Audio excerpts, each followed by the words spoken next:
Honourable members, good morning, and you are very welcome at our Select Committee on Public Infrastructure and Minister in the Presidency meeting today, the 20th of May. It is now 10 o'clock, and I just want to also welcome the Department of Planning, Monitoring and Evaluation. Today we will do the briefing on the Department's annual performance plan and the budget. We will also, honourable members, do the consideration and adoption of the PARR, Policy Assessment and Recommendations reports of PME, Planning, Monitoring and Evaluation, as well as the report of Public Works and Infrastructure. So if we look at the program that's on the screen now, the agenda for the meeting, we will do apologies. We will do introductions by the Select Committee members and then the department. I believe the department is being led today by Deputy Minister Mohai. You are very welcome, Minister. We'll do the introductions now. We will then go over to the briefing by the department of their annual performance plan and their budget. Hopefully that will take 30 minutes if possible. And then we'll do deliberations by the members. That'll take us to 11:45 for an hour.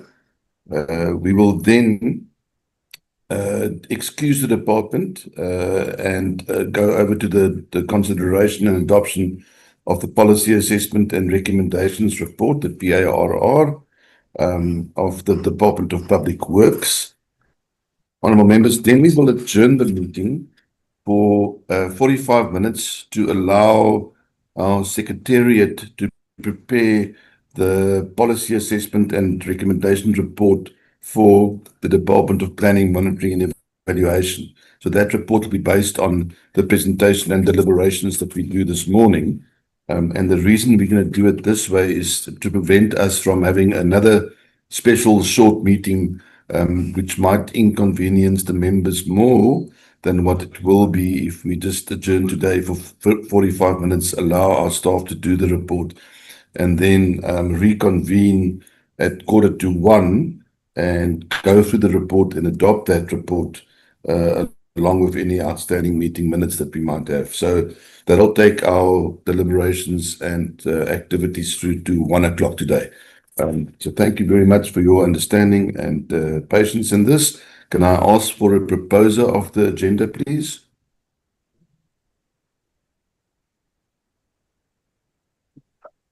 Thank you, Honourable Breed. Can I get a seconder for that, please?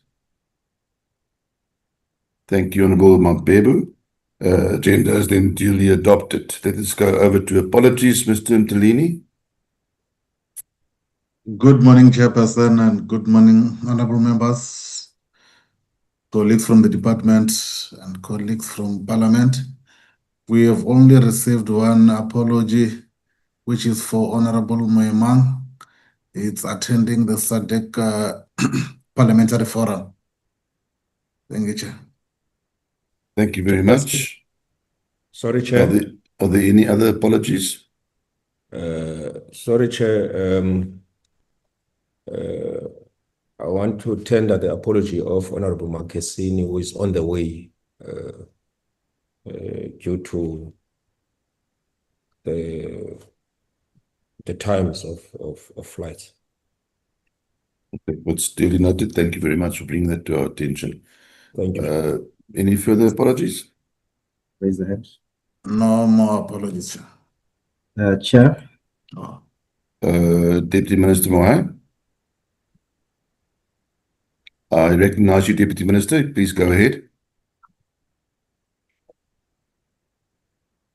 Okay, it's myself, Godfrey Mashamba. Sorry, I saw Deputy Minister's hand. Okay. I wanted to indicate that the Deputy Minister is just finishing a speech. I think it's done now. If he has joined, it means that he is done. Okay, good. Thank you, Mr. Mashamba. That's much appreciated. Let us go over to the introductions of the members of this committee. My name is Rikus Badenhorst. I chair the committee and I'm a permanent delegate from the Western Cape. I'll just run through the names. If you could just put your video on, introduce yourself. Let's start with Honourable Teza. Thank you very much, Chairperson. My name is Khanya Keza. I'm a permanent delegate from Mpumalanga. I'm an alternate of this committee. Thank you so much. Thank you very much, Honorable Skeerkwagel. Good morning, Chair. My name is Igor Skeerkwagel. I am a permanent delegate from the Free State. Thank you. Very much, Honorable Peter. Thank you, Honorable Chair. My name is Mandla Peter, permanent delegate from Eastern Cape. Thank you, Chair. Thank you, Honorable Peter. Honorable Kaunda.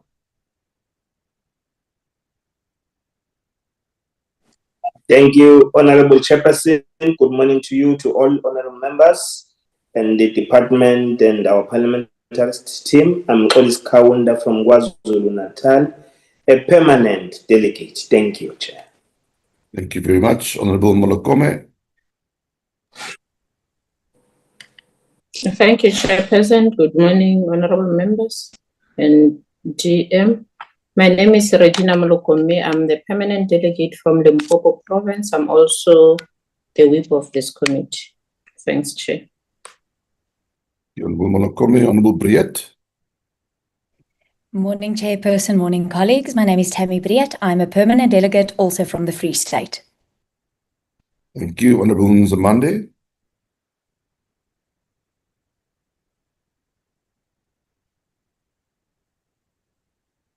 Honorable Nzamande.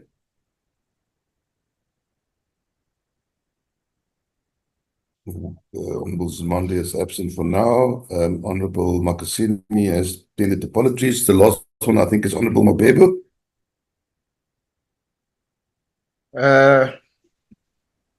Good morning, Honorable Chairperson. My name is Soli Mabebo. I'm the permanent delegate from the Northwest Province. Thank you.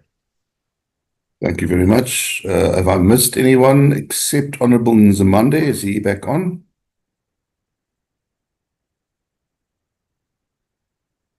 No, thank you very much.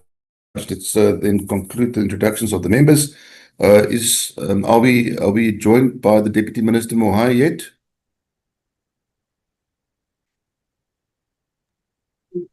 Yeah, Chairperson, thank you very much. And thanks for the opportunity, Chair. I've joined the meeting. Thank you very much, DM. You're welcome to do the introductions of your department if you so wish. Okay, thank you, Chair. I'm with the Acting Director General of the department here, Mr. Godfrey Mashamba, and with the other team of senior managers in the department that will be ready to go through our presentation. It will be led, of course, by Godfrey Mashamba, who will indicate the rest of the team accompanying. Good. Thank you very much, Deputy Minister. You are very welcome. Thanks. Honourable members, Deputy Minister, and the officials from the department, once again, welcome to this meeting. I think, if I may start by saying the heart of the department's mandate that we are dealing with today lies, in the heart of that department lies a very simple but critically important principle. Government must not only make promises, it must measure delivery, it must monitor implementation, and it must account honestly for outcomes. So in many respects, the Department of Planning, Monitoring and Evaluation is the engine room of accountability within the state. The department positions itself as the coordinator of planning across government, the monitor of implementation of the medium-term development plan, and the custodian of evidence-based decision-making.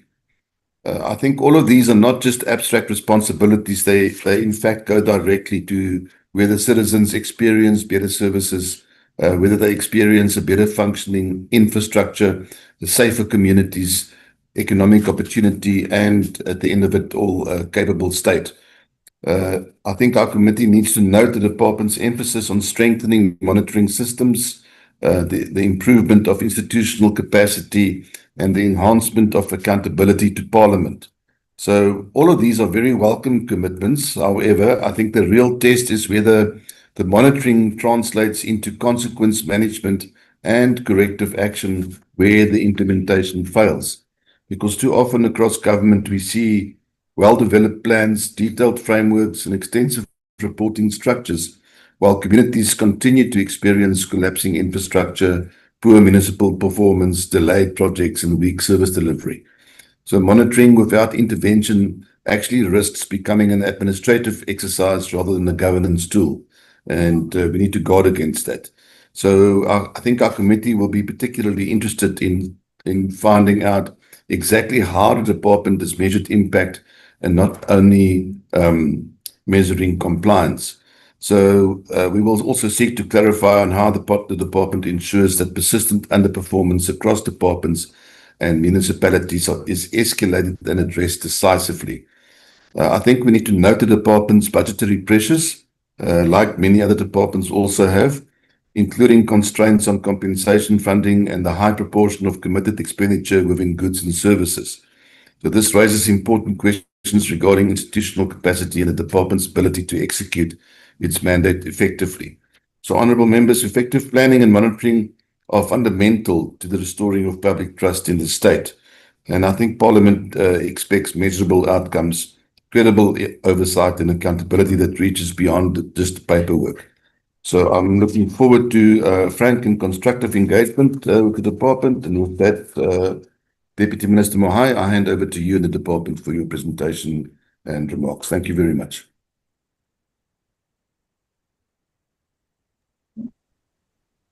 Thank you, Chairperson. Once again, for the opportunity to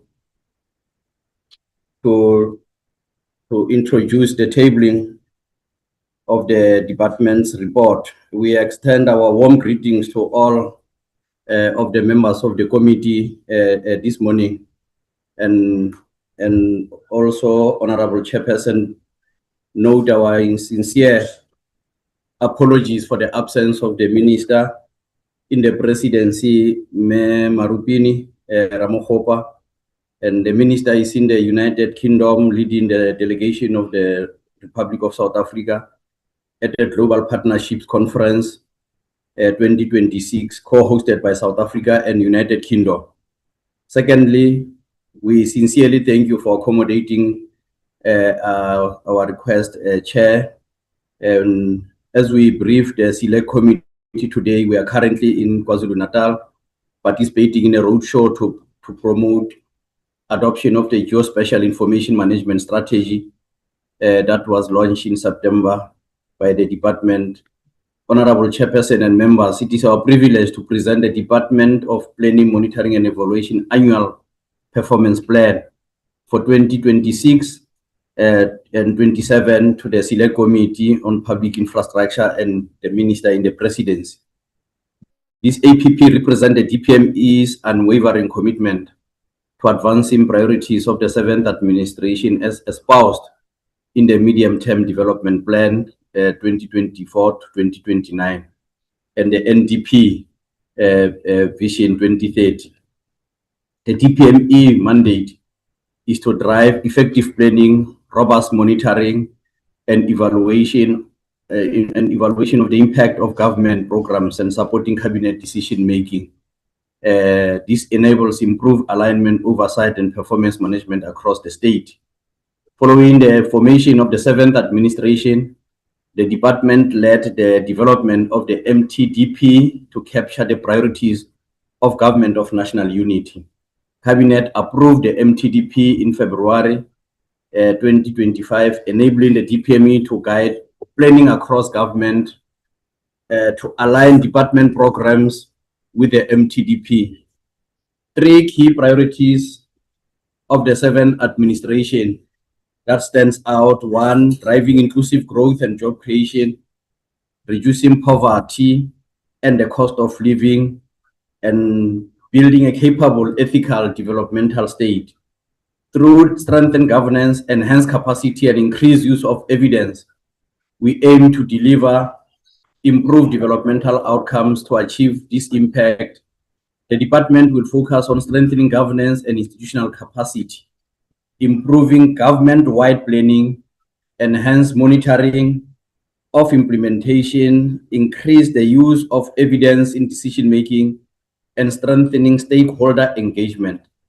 The DPME has 5 programs, each with clear set of deliverables for the year which the acting DG and the team will elaborate. Whilst today's briefing provides an overview of DPME plan deliverables for 26-27 financial year, we reiterate that the Select Committee and other committees of Parliament may invite the department to present in detail on any specific area of work. Each monitoring or evaluation report produced by DPME undertakes an in-depth assessment of the subject matter and generate recommendations aimed at improving implementation and impact. Accordingly, as has been done previously, DPME also encouraged the committee to invite custodian departments responsible for evaluated programs to account on the implementation of evaluation recommendations. Chairperson, with your permission, I will invite the acting DG, who is a Deputy Director General in the department, Ntate Mashamba, to also introduce the team that accompanies him to take us through the report. And I must say, Chair, as I indicated, that we are in an intergovernmental engagement from time I'm required also. I'll request that I be released so that I interact with the issues that are on the program that requires the attention of DPME. So thank you very much, Chairperson, for your indulgence. Thanks. Thank you, DM. Mr. Mashamba, please continue, and you're welcome to. We have received the presentation as a committee and all the paperwork with it, so you're welcome to just take us through the highlights if you so wish. Thank you very much.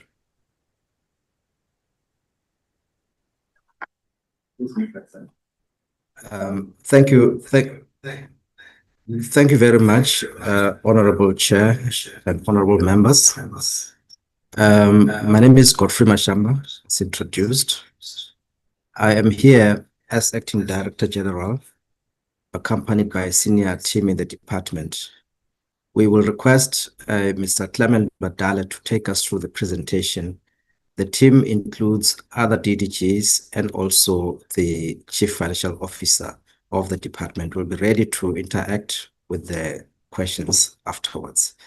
Mr. Clement Badale will run through the presentation. Thank you very much.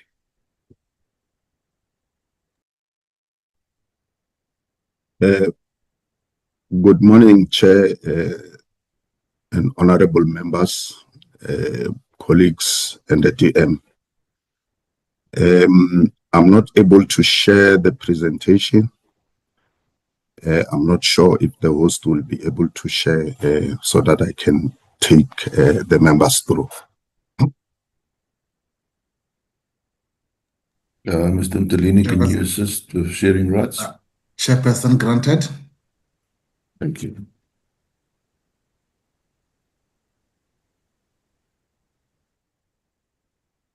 Thank you very much. I hope the presentation is visible. It is. You can just, if you can just put it into slideshow mode for us, please.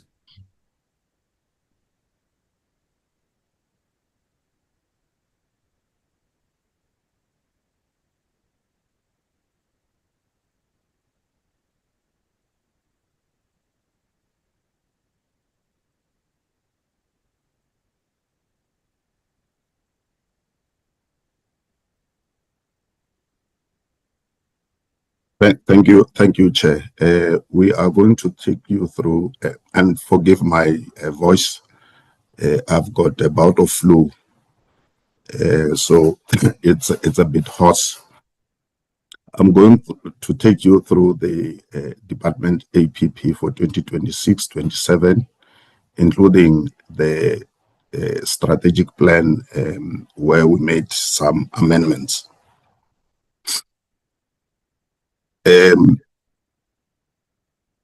The context of our presentation,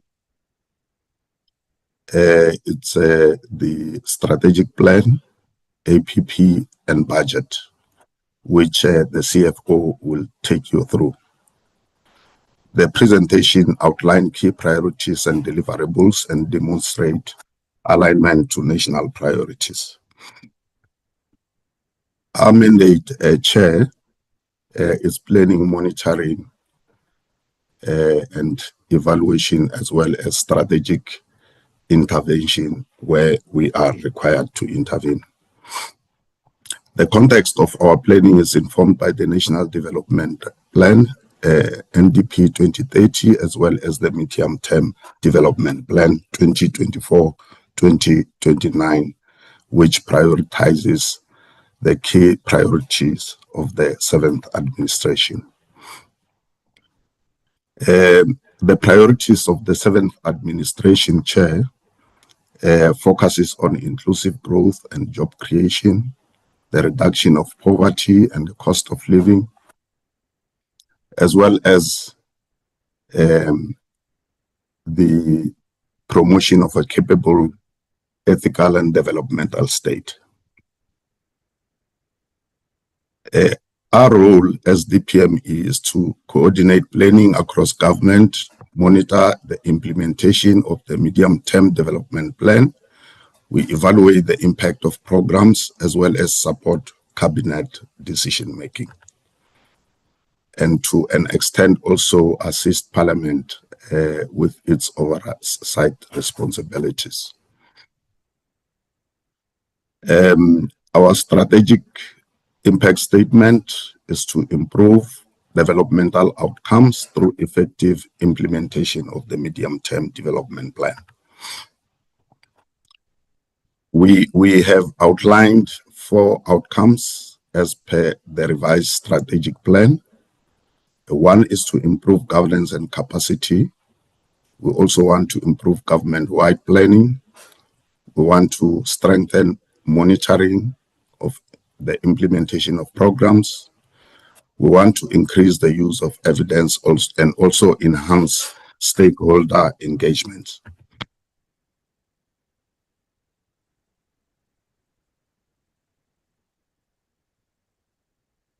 Our performance is measured. Our performance is measured based on the outputs that we produce,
performs.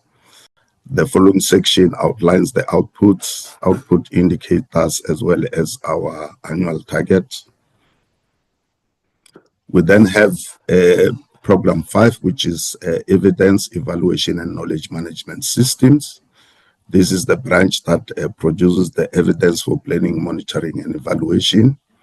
They conduct evaluation and produce reports related to selected evaluation on specific topics.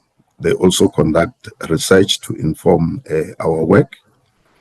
They develop development indicators to track progress on the implementation of the NDP and the deployment and enhancement of the integrated reporting system on the MTTP. The following section focuses on output indicators, as well as annual targets for this particular branch. Chair, I will pause there in terms of performance information, and with your permission, allow the CFO to speak to the budget overview. Thank you, Chair.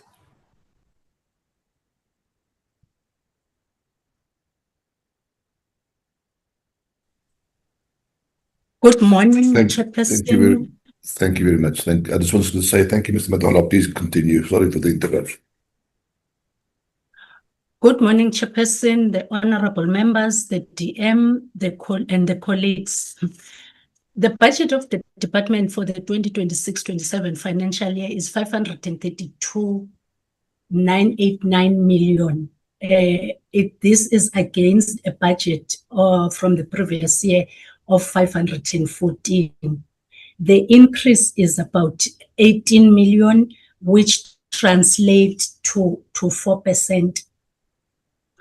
The budget is outlined per program, so I won't go through each program, but I'll just indicate that in program 1, the budget may look high. Program 1 allocation includes the ministry, that is the Office of the Minister and the Office of the Deputy Minister, which form about 18% of the budget allocation of program 1. And also program 1 also has a budget of goods and services for shared services, which covers the rent for the office, the cleaning, the security, which forms about 66% of the budget of goods and services, which is about 57 million of goods and services budget from program 1.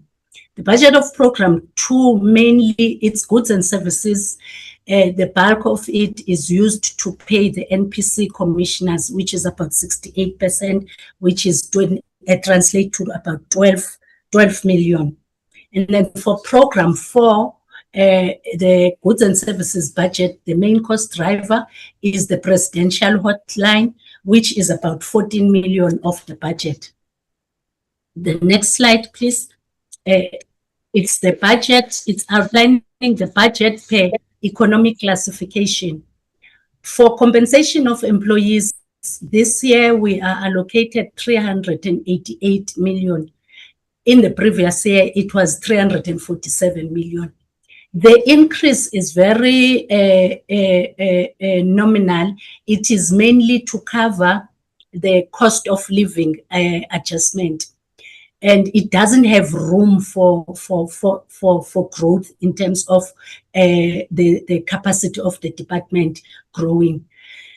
And for goods and services, we are allocated 135 million. Also, there is not much increase in the budget, and part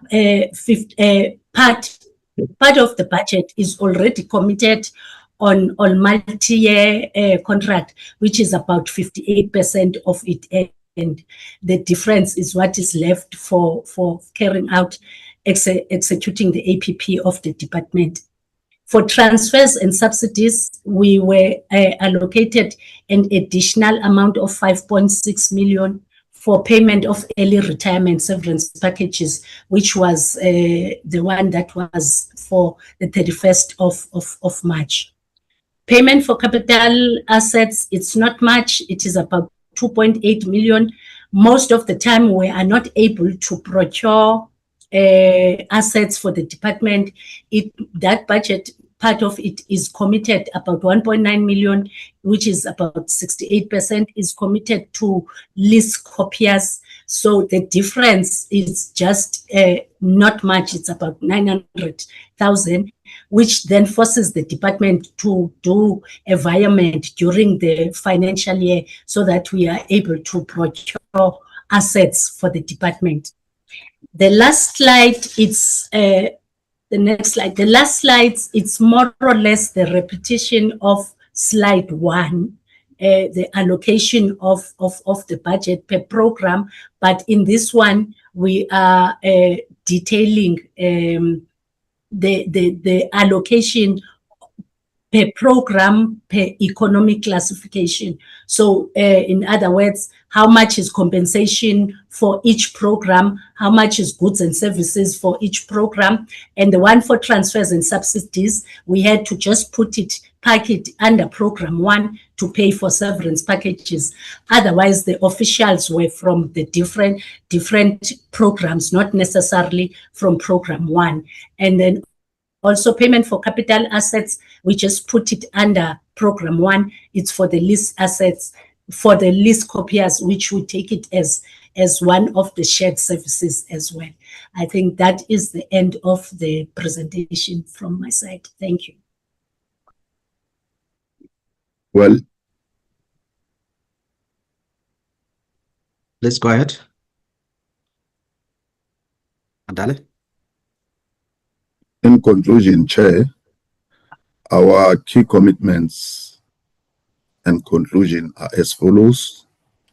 1, to strengthen planning system across government. 1, to improve monitoring and reporting of performance. 1, to strengthen institutional capacity and governance.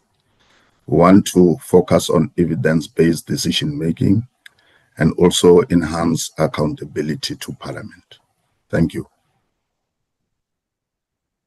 Thank you, Honorable Chair. We hand back to you. Thank you very much. Are there any other comments from Deputy Minister Moai, if he's still with us? Otherwise, we'll go over to engagement with the members. Not, he went back to the session. We should hand back to you, Chairperson. Thank you. That's fine. Thank you very much. Honourable members, there you have it. Let us allow time for engagement. I'll take hands. I see the hand of Honourable Treza, Honourable Skeerkogel. Let us start with Honourable Treza then. Honourable Peter, I see your hand as well. It will go down the hands as they come up. Thank you. Honourable Treza, let's start with you. Thank you very much. Thank you very much, sir. Greetings to my colleagues and greetings to the department. Quite interestingly, Chair, I want to begin with the issues entailed in the financials. In the 2024-2025 budget framework, and up until now, in terms of goods and services, what proportion of the compensation of employees budget is spent on consultants versus permanent staff? And how does this align with the constitutional demand for a development-oriented public administration entailed in Section 195? Why do transfers, for instance, remain opaque? Who are the beneficiaries and how are these linked to actual service delivery outcomes? What fiscal discipline measures exist to prevent program creep where administrative costs ballot while monitoring outputs remain stagnant? How much in terms of the specific financials on program 1, how much is allocated to ICT modernization, and what measurable improvement have communities seen in turnaround times for reporting and oversight? What percentage of the budget is spent on producing reports versus implementing corrective actions? How are funds for targeted analysis on priority sectors distributed? What share goes to rural development, climate and infrastructure? And how are priorities determined in terms of rural development? And then on financials, you speak about a white paper and the bill, and what is the cost of repeated progress reports that have not translated into legislative enforcements. And then my last questions, Chair, pertains to, Section 216 of the Constitution of the Republic requires procurement to be fair, equitable, transparent, and competitive and cost-effective. What anti-patronage measures will government, your department, departmental appointments, procurement, and advisory contracts in the new state-owned enterprises reform function? And will all key posts be filled through open competition, and how so? In line with Section 38 of the Public Finance Management Act, which obliges accounting officers to prevent unauthorized, irregular, fruitless, and wasteful expenditure, how much of this expenditure has the Department of DPME recorded over the last 3 years, and what disciplinary and or criminal referrals were followed? How does the restructuring under Program 1 strengthen 195 of the Constitution, which demands accountability, transparent and development-oriented administration, rather than creating more dependence on consultants and outsourced experts? The last one, Chairperson. The last one, Chairperson, how are whistleblowers, importantly, complainants and communities protected from retaliation when they raise failures through monitoring channels? And how many monitoring and evaluation teams, in light of the failure of the infrastructure in local municipalities, are there? Thank you so much. Thank you, Honourable Teza. There's a whole lot of questions in there, which is good. I think let's take Honourable Peter as well, and then we can go over to the department for responses. Honourable Peter. Thank you, Honourable Chair. I've got only 2 questions, Honourable Chair. Honourable Chair, mine is to get some clarity based on the experience and the service the department has. What drives the APP to be failed? Is it the manner in which it was planned, or the manner the operations are conducted? Which is which? That is my first question. Based on the service or experience you had as the civil servant, how does the department get assisted through the skills you acquire from other higher institutions or the department you serve? I thank you, Chair. Thank you, Honourable Peter. Let us then go over to the department. Mr. Mashamba, over to you for responses to those 2 sets of questions, please. Thank you very much for the questions, honourable members. There are from Honourable Teza, it's a set of 3 questions which I think the Chief Financial Officer will respond to. It's about budget allocation going to different things that he has mentioned. Then the one which has to do with the anti-patronage measures in the SCM process, as well as the fruitless expenditure and the consequence thereof. I will respond quickly on the issue of how does the department leverage the support of higher education institutions? There are multiple partnerships that the department has at various levels for drawing onto the knowledge base in the country. I can best demonstrate that with the examples that we have. Just recently, we have done a public lecture at the University of Finland. The public lecture was meant to bridge between what we call practice and theory. They have a master's program on M&E. So we are working with them in the partnership to bring the practice into the space, whereas they teach the theory. That is one example. The other example I can give is the work we did with the Department of Correctional Services on the review of the parole system, that we have identified centers across universities in South Africa which are specialized in doing research work relevant for the parole system. We source them in. They do very groundbreaking research that informed the whole work that we have produced and contributed to the Department of Correctional Services in the process that they are reviewing the parole system. That is just examples of how things are working. There are other agreements with the University of Pretoria, University of Witwatersrand, University of Johannesburg, you name them, Stellenbosch as well. So there's a number of these arrangements that we have in place because we understand universities, they do research and they have a responsibility as part of their mandate to contribute to public policy and development in the country. So what makes the APP to fail? There's multiple points to explain that.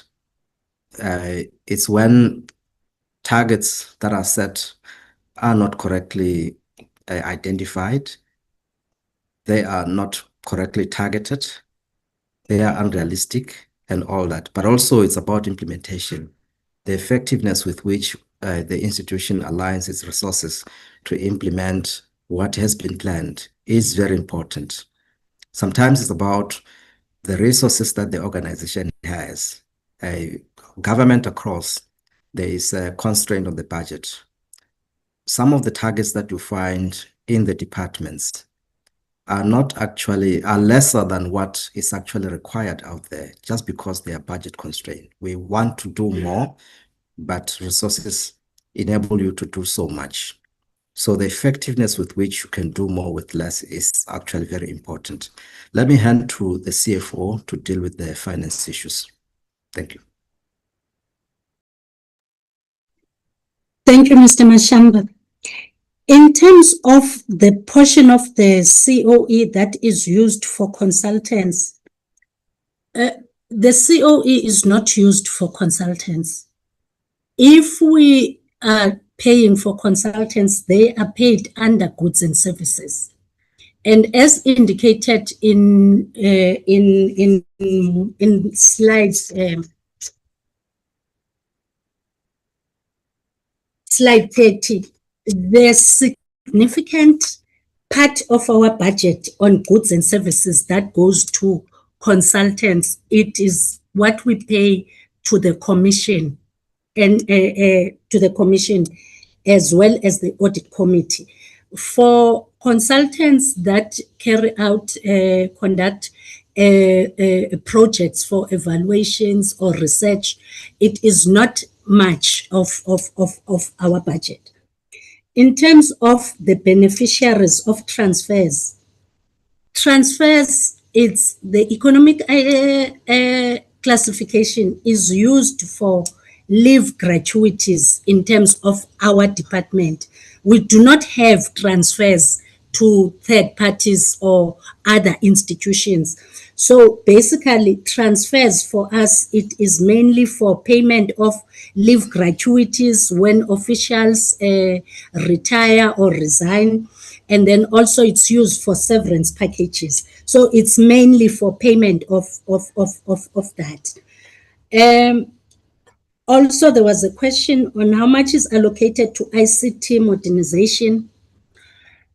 The goods and services budget for ICT, it is about 30 million. However, in that 30 million, the bulk of it goes to software licenses. But in this financial year, we have allocated through reprioritization about 10 million to ICT for ICT upgrades and modernization. And then there was a question on the percentage of budget used to produce reports. On that one, I'll have to go back to the colleagues from line function for us to compile that information. So we might have to then come back and give a written response to that. Also, the cost of producing a white paper versus the legislation, I think the colleagues from line function would have to assist, and that can be submitted through a written response. The irregular expenditure that has been incurred by the department in the past 3 years, and the criminal cases that have been opened. In the past 3 years, as the DPME, we incurred irregular expenditure, or more than 3 years actually, of 22 million, which we have assessed, confirmed, and condoned. We are just now in the process of implementing consequence management. However, in this in the financial year 2025-26, we will be reporting more of that. It will be about 30-something million, 50-something million, which includes then irregular expenditure that we are getting from DPE, that is being transferred from DPE to our department. For the current financial year, that is under review 25-26, as the department, that is DPME, we will be reporting in the financial year about 287,000, but we've got the one that comes from DPE, which is about 6.5 million. All the cases of irregular expenditure from the part of DPME, they are not related to any criminal activities. The irregular expenditure is mainly on misinterpretation of SCM prescripts. In some cases, it is the delegations that have not been observed, where you find officials sign for transactions which are outside of their delegations. Other than that, there are no criminal activities or fraud-related issues that is related to our irregular expenditure. I think I've tried to answer all the questions. Thank you. Thank you, Ms. Njinga. Let us go over to, I think, Honorable Skeerkogel. You fell off, but you're back with us now. Let's look over to your questions. Thank you. Thank you, Chairperson. Let me just open here. All right. So the department's mission is to facilitate, influence, and support effective planning, the monitoring and evaluation of government programs to aim to improve service delivery outcomes and impact on society. But if you look at the 2026-2027 budget, it notes that there is that the compensation of employees allocated is insufficient to fund the organizational structure, and that approximately, I think it was 58% of the goods and service budget is locked into a multi-year contract, with only about 42-43% available for shared services. So how does the department intend to deliver on their very broad mandate with such limited discretionary resources? And are there any plans to reprioritize your spending or secure additional funding to address the staffing and operational shortfalls? Then also for the department, question 2, for the department to fulfill its mission, DPME must provide timely oversight of government programs. But in the APP, I think in program 3, it lists only 2 MTDP monitoring reports per year, and then a handful of sector-specified analysis. So given the rapid changes in the climate, as we see with the disasters that we have, rural development, infrastructure, does the department consider the 2 reports per year adequate for proactive intervention? And what measures will be taken to increase the frequency of the response and monitoring across government priorities? Because sometimes disasters and those things happen not just locked into 2 seasons. And then my last question, Chairperson, the budget overview indicates in program 4 that its main cost driver is the presidential hotline and frontline monitoring travel. So which account for about 86% of the goods and service spending.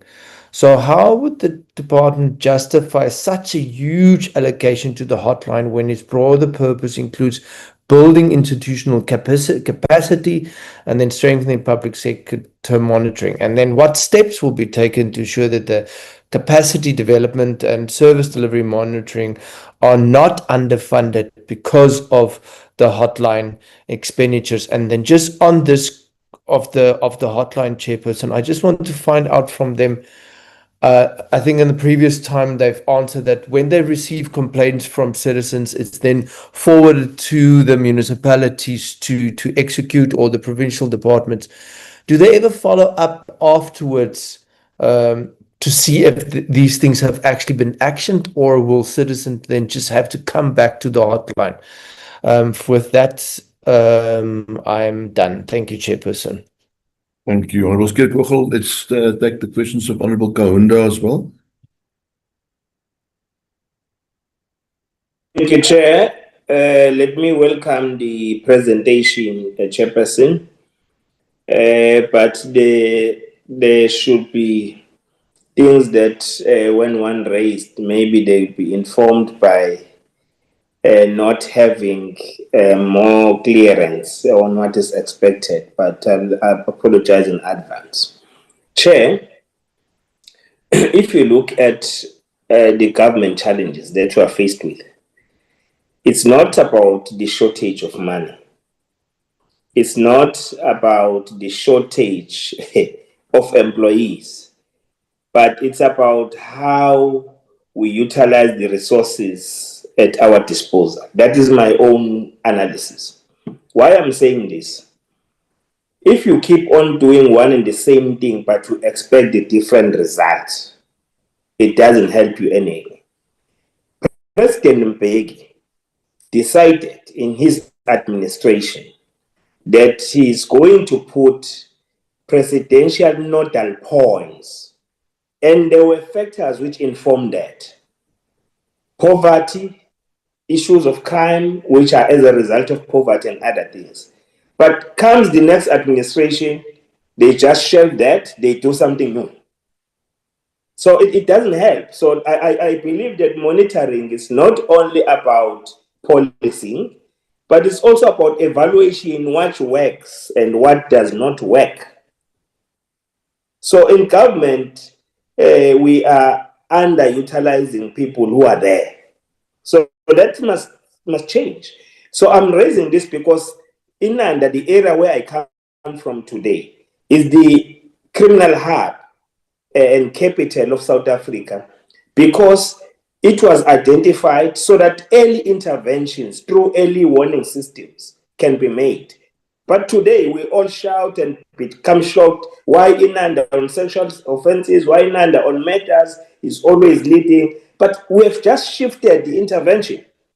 So what then is the use of monitoring if we can't identified the key things. We've been living in South Africa, we know, Chair, that the emergence of the silent takeover of tax shops by Africans and foreign nationals is going to impact negatively in our economy, because local economics are going to be shaded away.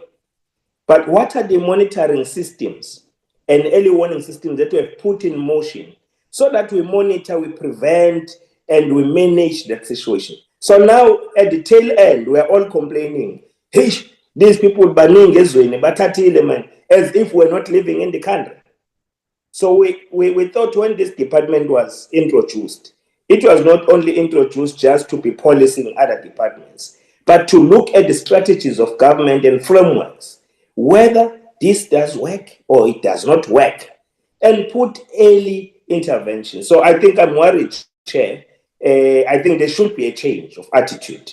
And otherwise, government is not going to be making impact that is expected to the lives of the people. Yes, we are making impact, but there's a lot we should have done, including corruption, which should have been detected earlier and through the systems, put reforms on procurement, the reforms which will ascertain that this does not carry on as it is happening. So I'm saying, let us do our work. That is my submission, Chair. We welcome the budget.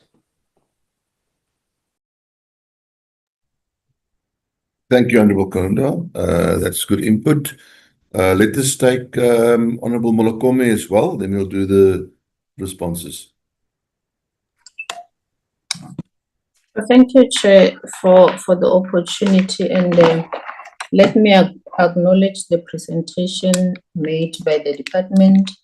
Chair, I just want to go to the last page of the presentation on the key commitments and the conclusion. Their slides talks about strengthening planning system across government. So my question, Chair, is, do you think you are doing enough in terms of your slide? Because when we do our oversight, we can see that there's a problem with working together of the three spheres of government in terms of their planning, especially when they're about to do the I think in Matosani, let me just give me an example, Chair, to say the housing project in Matosani, Station 11, I spoke about it yesterday. And I want to emphasize this in terms of the planning. We have seen departments not working together. So how are you really giving support as the department to make sure that these three spheres of governments, they work together so that we don't find challenges that we have seen in Matosani when we were doing oversight visit? And also we can agree that our municipalities are not doing well in terms of doing their work, because in Northwest and Free State we have Section 139 and also 106 investigations, especially in Madibe municipality. So obviously, and the councils there, they are not working very well. They have challenges of some sort. So I just want to check how does the department get in to make sure that the councils, especially councillors, they know their responsibility. And also the early warning that Honorable Kaunda was talking about, how do you assist in terms of such, and also to make sure that you assist them in terms of the early warnings that you are receiving as the department. On page 30, you are indicating that there's a 5.6 million for early retirement. I just want to check, at what age are you encouraging, or if you are not encouraging, are your employees supposed to take this package? Because I think this is a lot of money, and if you are intending really to keep those employees so that they obviously they will have experience. So how which age are you encouraging them to take this package? And how are you intending to assist the underperforming municipalities that I think I've touched on, Chairperson? So those are my three questions that I have. So thank you very much. Thank you, Honorable Malokome. Let us go over to responses from the department, Mr. Mashamba. Thank you very much for the questions from honorable members. I will respond to some of these questions, and then I will request Mr. Martin, who's sitting with me, acting DDG responsible for planning coordination, to deal with the question on how does the DPME ensure good intergovernmental relations when it comes to planning. But the question by Honorable Malokome has two parts to it. He will speak on the part of the planning aspect, but the question that you're raising is relating to the particular project, the Matlosana housing project, on the implementation side, wherein I think as far as the department can be able to monitor what is actually happening on the ground and be aware of the problem, department is able to send out the frontline team to understand the problem and facilitate a way of resolving whatever the issue is. Of course, working together with the custodian department, in this case, it will be the National Department of Human Settlement and the Department of Cooperative Governance. So those are we have to work with them, and also the Office of the Premier, to make sure that whatever that solution is generated from the ground can actually be allocated correct responsibility to resolve the problem. Of course, there are many, many challenges in various parts of the country, and the department with its resources can only do so much.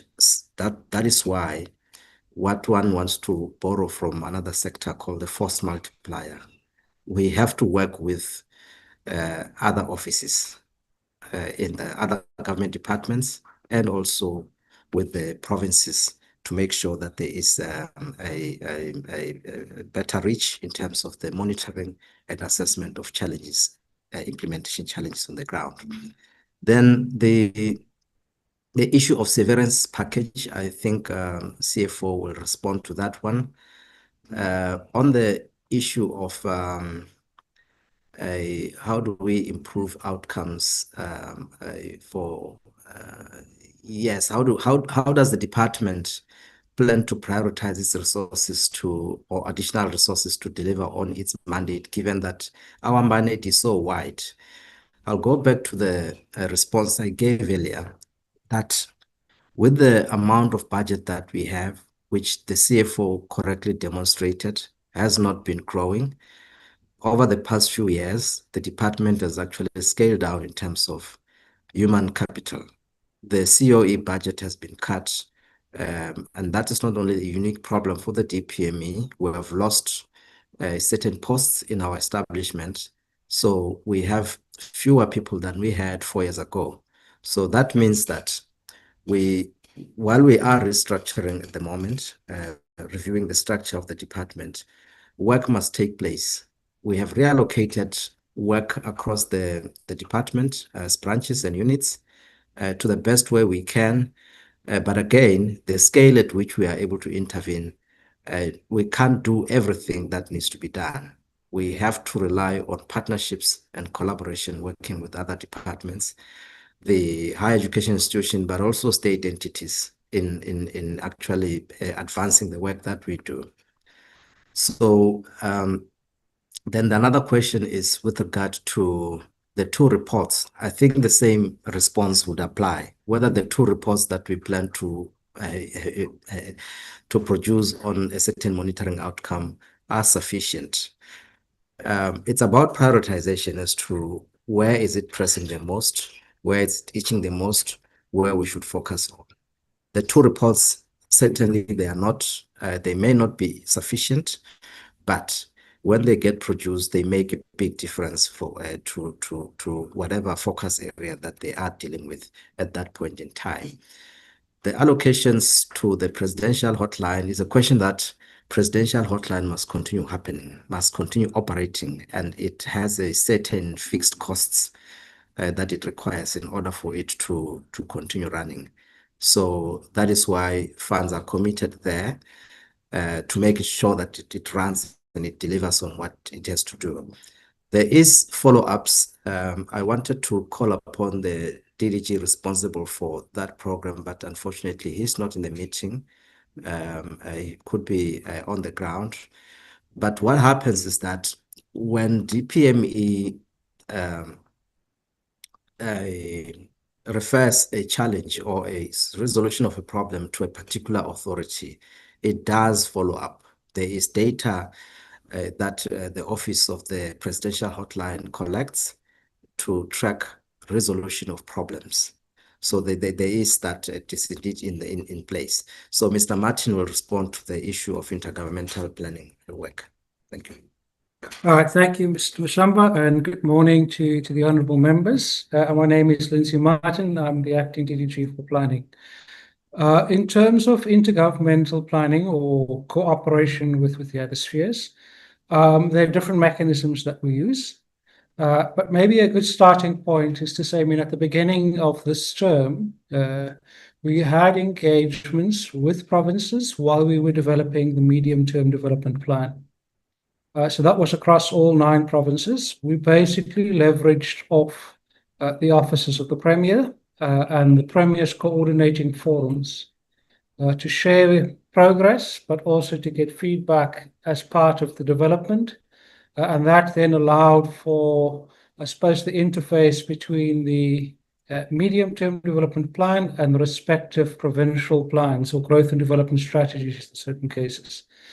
So I mean, that sort of started the cycle.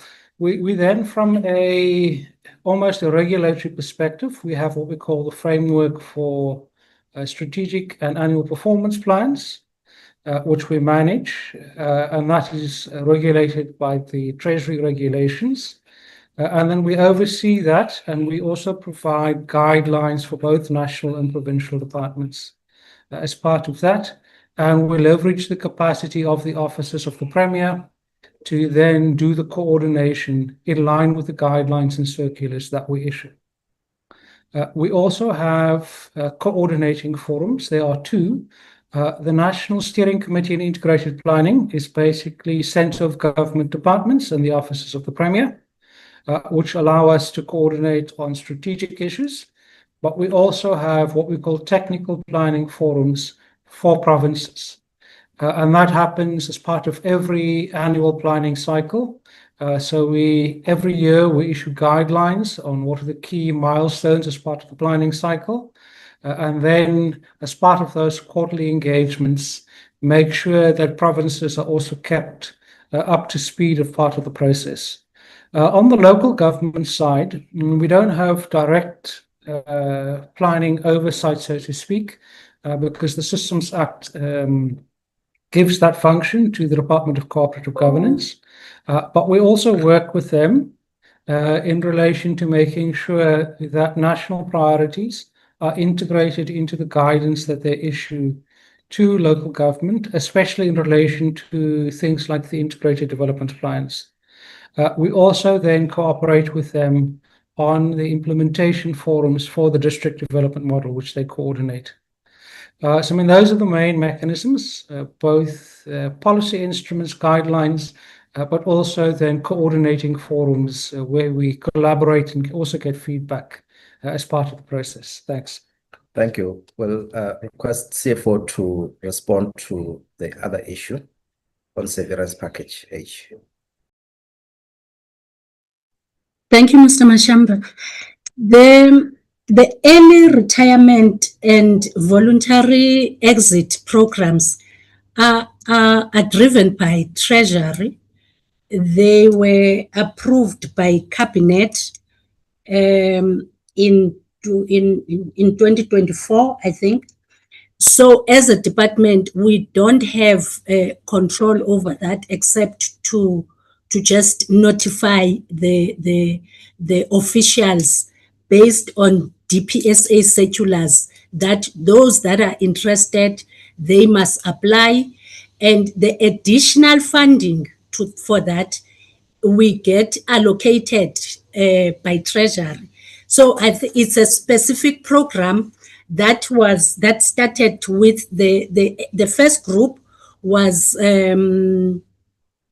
for 31st of March 2026. Now the second group will be for, I think it's up to June. People must apply up to June. I think there was a directive from DPSA on that. It's driven by Treasury. All that we do as the department, we just go through the applications and submit to the accounting officer for the accounting officer to pass through to Treasury, and Treasury allocates the funding. But for those vacant posts that will be created by the officials that are taking early retirement or voluntary exit package, we then fill the posts if we have funding for such. But it then becomes cheaper for the department because then we get to fill the post at an entry level as opposed to someone who was occupying that post and earning maybe at the last notch of the level of the person that was in. Thank you. And then thank you, CFO. Just to recap on the questions, there's one about whether the DPME does make recommendations that influences key decisions made by the subsequent administration when there's changes in administration. There are several examples of what we can provide where DPME, because DPME helps the new administration to write up its plan for its term, like in this case, the medium-term development plan. Some programs have been continued based on the technical work that DPME would have done of evaluation and that. But unfortunately, there are decisions that sometimes are taken by individual ministries based on the changes in government and the priorities that they would have at the point in time to say they are not prioritizing this, they are prioritizing the other issue. The example of Inanda and the presidential nodal points that was provided by Honorable Kaunda plays into that space. I can give examples of recent decisions. For example, a recent evaluation on the food and nutrition security plan has recommended continuation of that program based on the fact that South Africa is still falling behind on its targets for food and nutrition security. And also, there is some level of momentum that we wanted to see continuing. So that is why a recommendation to continue with the program, but then improve certain aspects in terms of its implementation was made. So the department relevant for that, which is the Department of Agriculture, is leading a process to make sure that that happens. So that is just one example. There are several of these examples that we can cite, but equally, DPME, MNE, and planning instruments do produce recommendations that lead to changes to aspects of certain programs or terminations of certain aspects of certain programs from time to time.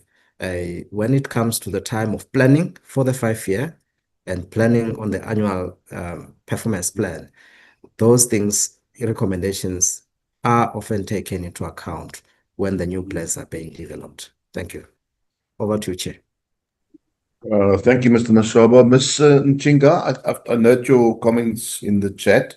Let me, through you, Mr. Mashamba, let me give you an opportunity to articulate your response to the age question. Ms. Nchinga. Apologies, Chair and DTG Mashamba. The early retirement is 55 to 59 years. Then the voluntary exit is 60 to 63 years. Thank you. Good, thank you for that. Honorable Mabebo, over to you.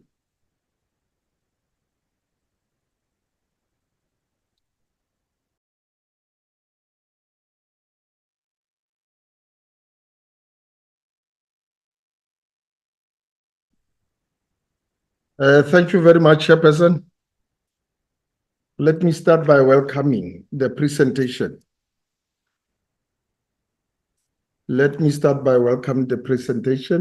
And then my question is, how does the department ensure resources and funding are used properly and allocated to the right areas? How does the Department of Monitoring and Evaluation assist organization to learn from the past mistakes and replicate highly successful projects? And lastly, how does the department share funding with the stakeholders and tweak the project plan or resources allocation to improve outcomes? Thank you very much, Chairperson. Thank you, Honorable Mabebo. If I may, just a question or two from my side, Mr. Mashamba, to add to Honorable Mabebo. I want to refer specifically to the mandate of the department and the fourth mandate, the strategic intervention mandate. So I've noticed in the budget that there's a growth of in the budget of from 514 million rand the previous year to 533 million rand in the 2026-27 year. But if you look at program 3, I think that the sector monitoring services, I think that's I might be wrong, but my assumption is that's the program responsible for monitoring implementation failures. And that program is cut by 17%. So it went from 88.3 million to 73.2 million, if I'm not wrong. So at the same time, your APP is expanding the monitoring obligations to include infrastructure interventions, climate change, industrial parks, the G20 legacy projects, and the municipal turnaround strategy. So I'm just wondering if the department can the department justify cutting monitoring capacity while it's actually expanding the monitoring mandate? So is the department not just becoming a department then that produces reports about failure instead of meaningfully intervene to prevent that failure? I think that's the point I'm trying to make. And then also in the same vein, the APP places significant emphasis on SOE reform and monitoring, including guidelines for board and CEO appointments and the monitoring of state-owned enterprise performance. So given that, and we all know this, there's continued governance failures at many of our major SOEs.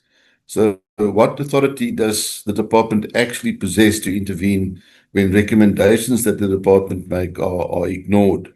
So in other words, when you identify governance failure but you lack the actual enforcement authority, who in government then is ultimately accountable for the implementation failures? That'll be my questions. Thanks very much. Over to you, Mr. Mashamba.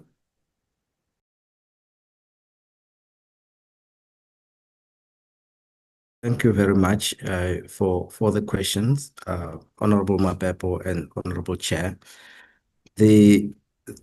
Some of these questions one will cluster together because they are actually about the influence of the work of the DPME. Once DPME has done its work, what then happens? In every monitoring work that the DPME does, there's usually a report that gets produced.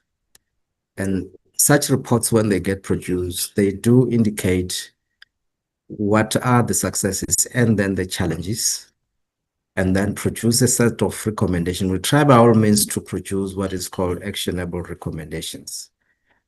Actionable recommendations will identify what action is to be taken and what is the responsibility and the relevant indication of time frames where possible. Then such reports are engaged with the relevant departments, custodian department of the program, to develop what is called an improvement plan or response, to say whether they agree with what has been produced and what then is their action.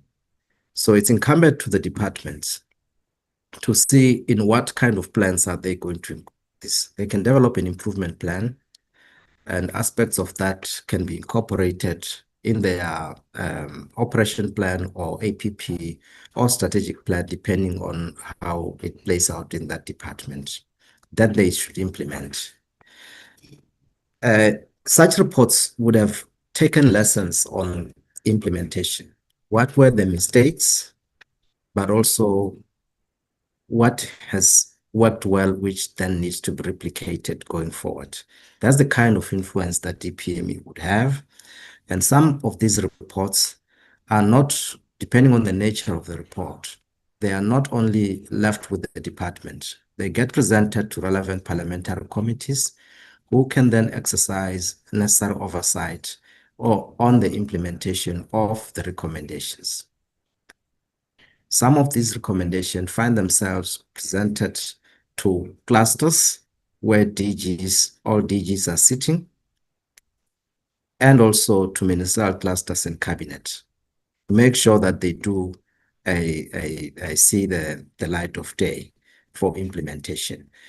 But the tricky thing is, some of these reports, when they get produced, you'll find that they contain a set of recommendations, 10 or more. But not all those recommendations are of equal weight. There are certain ones which are really big levers. Once you implement them, they change a whole range of things. They address a number of important things. So that is how the mechanics of this thing would work. So we are very interested in seeing improvement, both in the design of programs, the execution of programs, but also the achievement of results and outcomes, developmental outcomes that results from that. So that is the space in which DPME operates.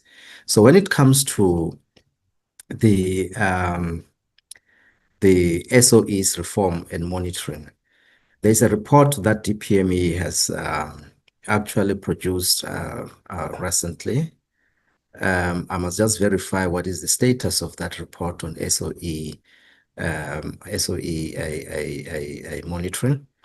And the report points to a number of things. You take that report and take the report of the Auditor General of South Africa regarding the SOEs. There are certain areas where there are indeed improvements, but there are also certain areas that continue to be recurrent challenges, which actually need very, very urgent intervention. So you would realize that the former Department of Public Enterprises has been terminated and its role has been taken up by the DPME and also other custodian departments. Those departments are responsible for making sure that whatever adverse findings around governance that has been identified, they get acted upon.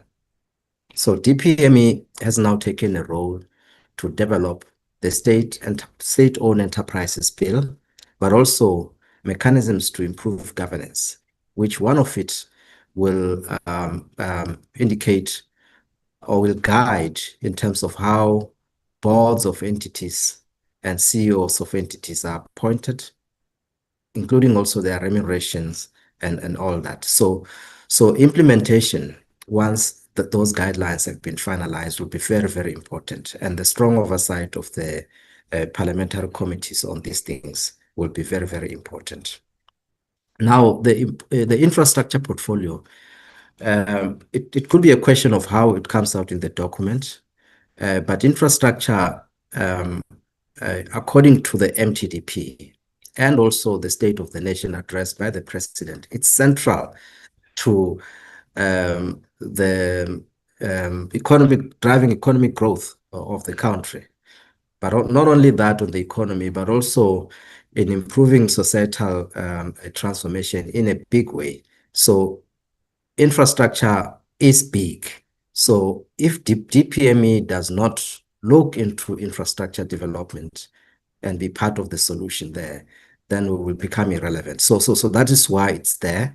The question of resources, it's about how DPME can prioritize its resources and align its capacity and arrange necessary collaborations and partnerships with relevant institutions. For example, we are working with DBSA on some aspects of this. We are working very closely. We sit in treasury committees. We are working with Infrastructure South Africa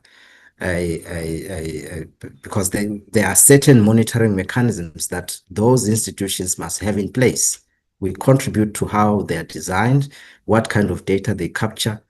Then selectively, we do site visits to projects to monitor. We do listen to citizen complaints and resolve them when it comes to infrastructure.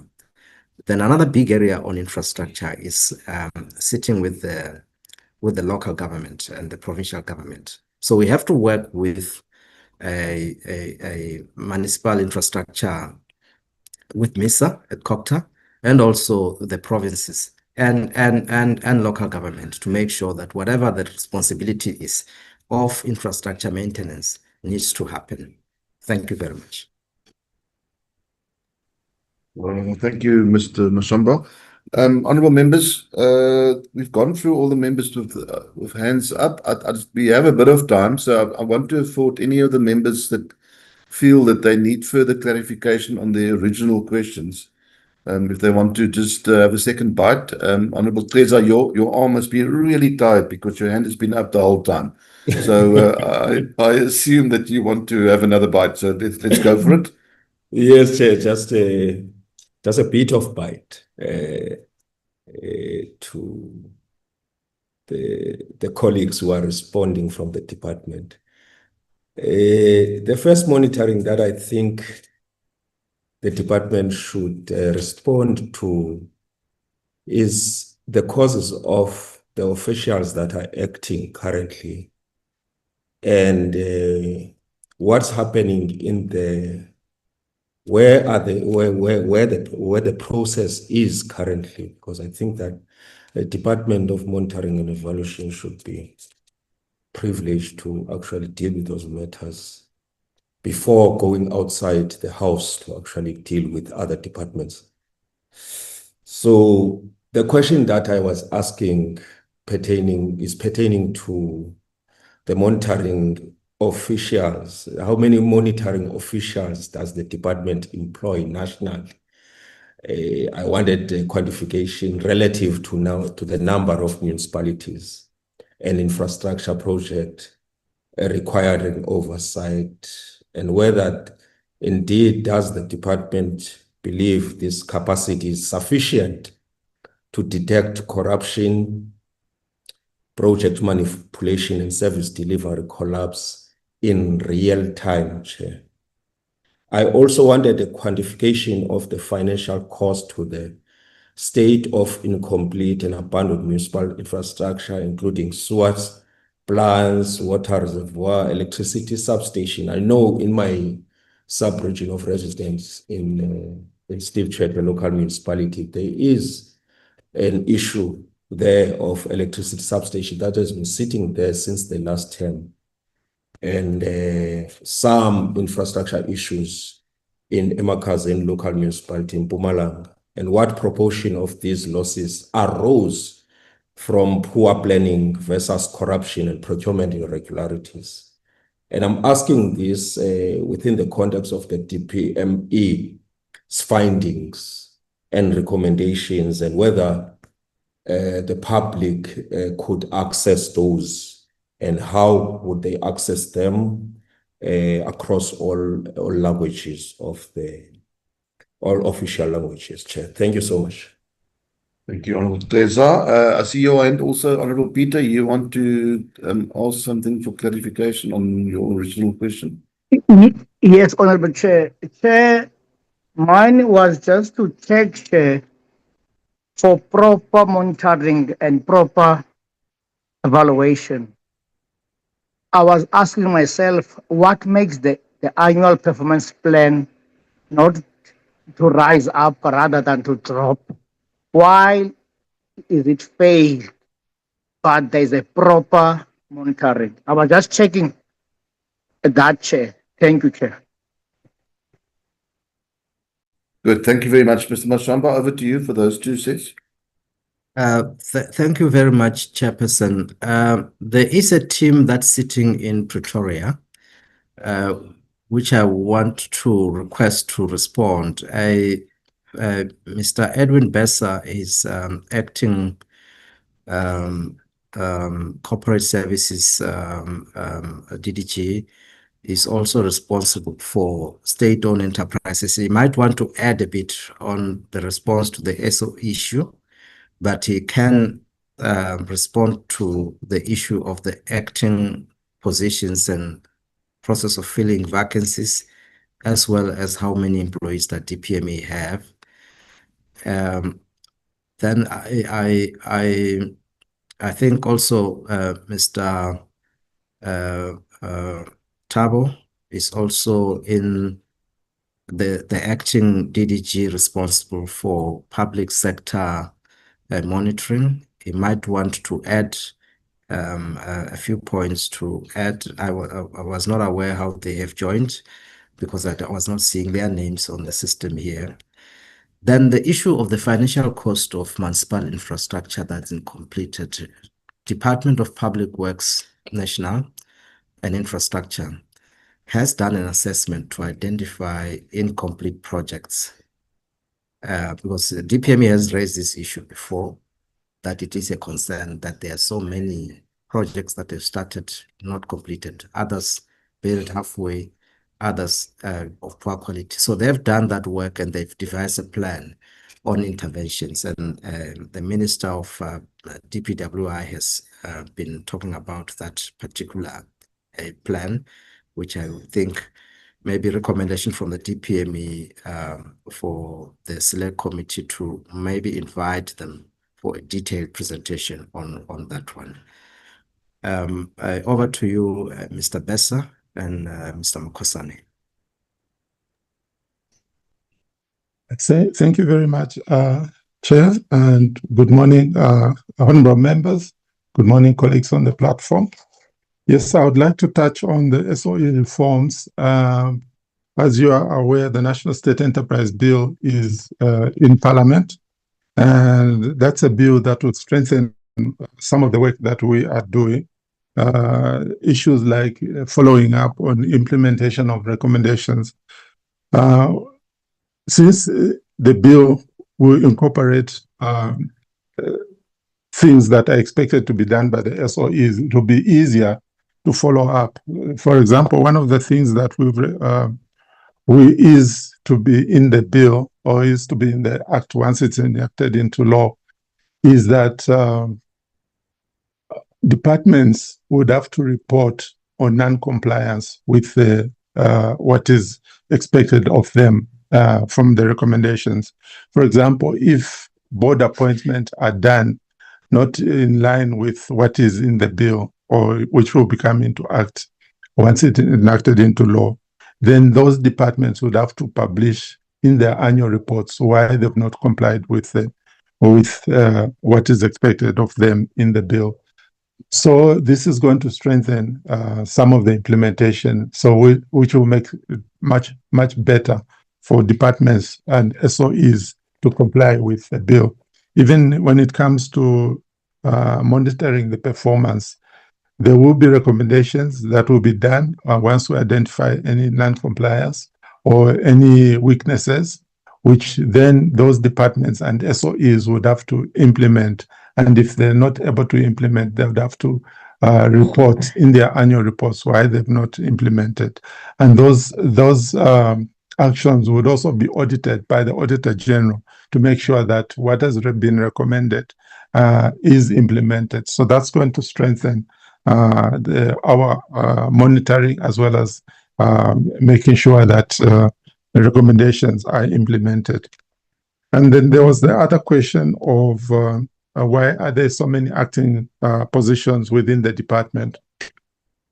At the moment, we are restructuring the organizational structure. So we cannot advertise or fill those posts until we've finished the restructuring of the department. And once that is done, then we'll start filling in those posts. So that is why we've still got a lot of acting positions. Thank you very much. Thank you very much, honorable members, and also extend our gratitude for this moment. Chairperson, I think my emphasis is going to be on the presidential hotline question that was raised earlier, which my DG has covered, but just to elevate a few points.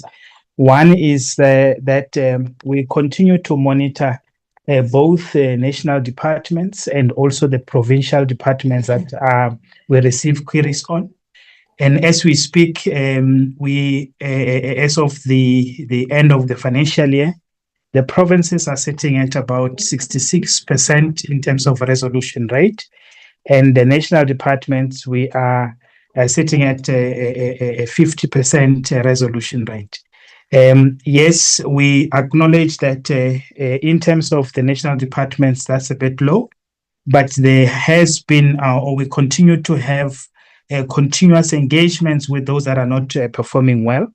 For an example, the newly established Department of Electricity and Energy was not doing very well, but we've had continuous engagement with their DG and the DDGs so that there can be an improvement on that. And similarly, with the departments or offices of the Premier that are not doing well, we continue to engage those particular departments. I must also just indicate that there are provinces that have continuously and consistently been very performing well, such as KZN and also the Northern Cape, who are continually in the threshold of 90% to 100% resolution rate.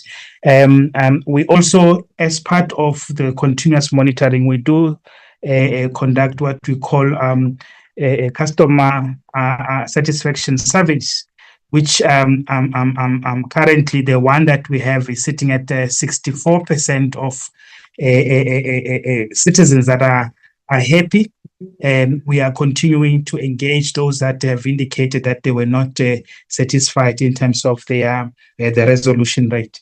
Just to also elevate a point, and I think this is the last part as adding to the process, is that with every program, there's always an importance of reviewing and looking at how better we can improve it. We have started in terms of benchmarking of the process. We have started with the Western Cape. We were there in the month of April. 2 weeks back, we were in benchmarking with Gauteng in terms of their contact center and how some of the systems that they have actually put in place to improve. We will be having another session before the end of this, or maybe early in the next month. We'll be engaging with KZN, and then we have also lined up a number of private sector engagements in terms of call center services. That will help us to be able to then look at how do we then improve the system going forward. So with that, Chairperson, and through you, DG Mashamba, that is the addition to the response that you had given earlier. Thank you very much. Thank you, and back to you, Chair, Honorable Chair. Thank you very, very much, Mr. Mashamba, and let me say thank you then to you, and through you also convey our appreciation to Deputy Minister Mohai.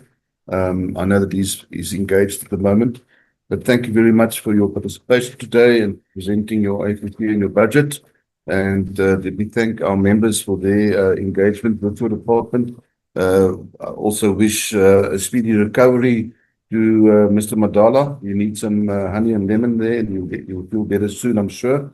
But let me say thank you to you. You are very welcome, Mr. Mashamba, you and your members, to take your leave. I have some further business to conduct with the committee at this stage. But let me say thank you very much for your participation today, and have a good conference in KwaZulu-Natal. Thank you very much. Thank you, honourable members. Honourable members, Thank thank you very much. Thank you. Let us, Mr. Mtelini, if you can flight the PARR, the Policy Assessment and Recommendation Report for the Department of Public Works and Infrastructure. Thank you, Dr. Clark. Will you just take us through that quickly? Yes, thank you, Honourable Chair. Is it visible? Yeah, it is visible. Thank you. You can just maybe, if you can enlarge it slightly. There we go. That's perfect. Thank you very much. Thank you, Honourable Chairperson and members. I'll be going through the report of the Select Committee on Budget Vote 13, that being Public Works and Infrastructure. The department briefed the Select Committee on the annual performance plan and 2026-27 estimates of national expenditure on 7 May. So just by way of introduction, the department is mandated to coordinate the areas of shared competence between the national and provincial governments related to, amongst other, the Immovable Asset Register, as well as implementation of the Government Immovable Asset Management Act. The core functions of property management are ring-fenced under the Property Management Trading Entity. Infrastructure South Africa is also located within the department and acts as a central coordinating body for national priority infrastructure projects and oversees the implementation of officially announced strategic integrated projects. The department budget for the 2026-27 financial year sits at 7.8 billion, of which 82% is allocated to transfers and subsidies, primarily to the expanded public works program and the property management trading entity. The EPWP remains a flagship program for the department, receiving 2.255 billion in the 2026 financial year. This is to target more than 1 million work opportunities in 2026-27, which might sound ambitious, but it is consistent with historical performance of the program. Program 4 looks at property and construction industry policy and research, which will receive 4.7 billion in 2026-27. The bulk of this is transfers to the PMTE, the Construction Industry Development Board, and the Council for Built Environment. 983 million rand will also be transferred to Infrastructure South Africa for project preparation work, which is central to accelerating infrastructure delivery. Program 7, Real Estate Investment Services, aims to optimize the state property portfolio. And here, progress will largely depend on the PMTE's internal capacity and revenue generation. Program 9, Real Estate Management Services, which is also under PMTE, oversees maintenance, asset management, and compliance with GIAMA. The APP highlights the need to improve the immovable asset register and reduce maintenance backlog. The REMS, as well as Program 11 Facilities Management, must however fund its operations from the PMTE revenue, which is often insufficient, and the committee is aware of the risks that this poses to the department. When you come to the deliberations on the alignment between budget allocations and strategic planning, the committee requested the department to position the recently announced working on infrastructure within its APP, The department indicated that this represents a reform of the EPWP program. It will be characterized by a shift towards technology-driven verification and structured training pathways and exit strategies. The committee focused on vacant and underutilized state properties and requested clarity on the department's strategy for the disposal, redevelopment, or repurposing of these assets. And in the response, the department acknowledged the challenges and outlined the PMTE financial recovery plan, including improved billing systems and negotiation of high-cost leases. The department was requested to expand on the role of infrastructure for Africa, particularly in light of the substantial allocation for project preparation. The department highlighted the introduction of a project management maturity model and piloting of an adopted municipality initiative to support under-resourced municipalities with infrastructure planning and execution. On an operational level, the maintenance of South African Police Service and Department of Correctional Services was raised as a concern both by the committee and the department. Special mention was made of the Gilead Police Station in Limpopo Province and the Khosimapuru Prison in the Gauteng Province as facilities that require urgent attention. The department reported that SAPS is responsible for maintaining police stations. However, it has commenced with assessments of maintenance models used by SAPS with the intention of identifying best practice and addressing risks. The department was asked to report on the number of buildings that have been reclaimed through Operation Bring Back. The department indicated that it is now at the point where it has appointed a panel of service providers, including town planners and attorneys, and that it's busy identifying illegally occupied buildings, and that the number currently stands at 1,900 buildings. In light of the 14.4 billion owed to the PMT by client departments and the PMT operating with a bank overdraft, the committee requested an update on engagements with National Treasury on the PMTE funding model.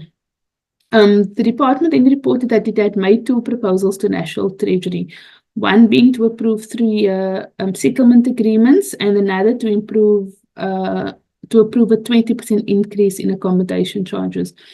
These approves were not approved by National Treasury. However, National Treasury has developed a draft directive in which it will exercise its authority to withhold transfers to defaulting departments, with the DPWI emphasizing that it's currently at the draft stage. The department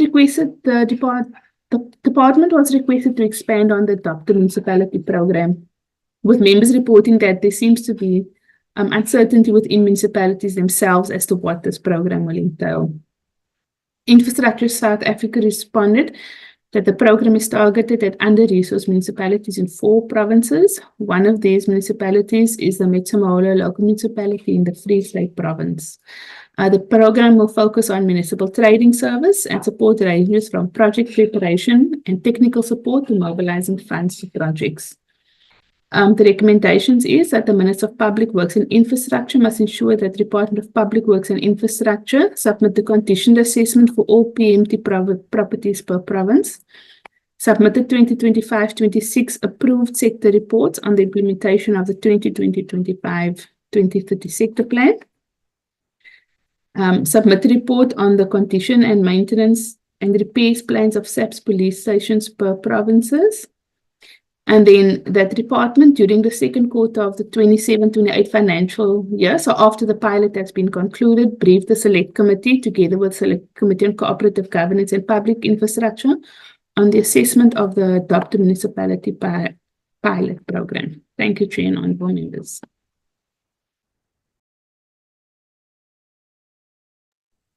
Dr. Clark, can I just ask something? Can you take us back to page 1? I've just picked up something there.